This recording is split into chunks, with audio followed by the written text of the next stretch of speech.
Hello everyone, আসসালামু আলাইকুম। কেমন আছেন আপনারা সবাই? আশা করছি আপনারা সবাই ভালো আছেন। আলহামদুলিল্লাহ আমরা অনেক ভালো আছি।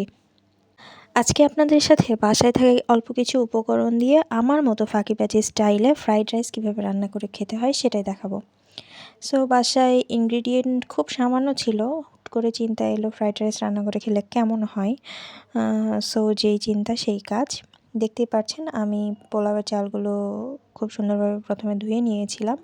এরপরে পাতিলে পানি গরম দিয়েছিলাম এবং সামান্য পরিমাণে তেল দিয়েছিলাম। এরপরে চালগুলো সেদ্ধ করে নিতে হবে। অবশ্যই বেশি সেদ্ধ করবেন না, তাহলে খেতে ভালো লাগবে না।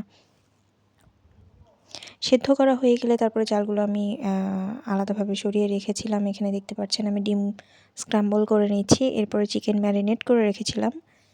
আগেই বলেছি অল্প কিছু ইনগ্রিডিয়েন্ট দিয়ে করছি, সুতরাং বুঝতেই পারছেন নিজে খাওয়ার জন্য করছি, হাসাহাসি করার কোনো কারণ নেই।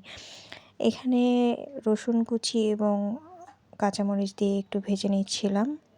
এরপরে গাজর ছিল, কিছু গাজর দিয়ে দিয়েছিলাম।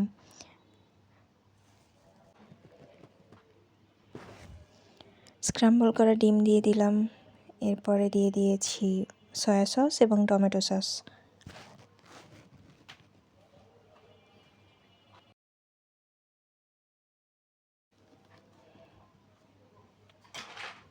এরপরে কিছুক্ষণ ভালো মতো ভেজে নিয়েছিলাম। ভালো মতো ভেজে নেওয়ার পরে ফুটন্ত চালগুলো এর মধ্যে দিয়ে দিয়েছি।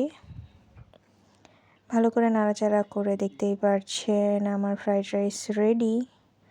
খাবারটা যেমন হোক না কেন পরিবেশনটা অবশ্যই ভালো হতে হবে।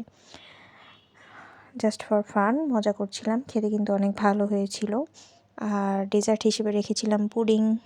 আজকের মতো এই পর্যন্তই। ভালো থাকবেন সবাই।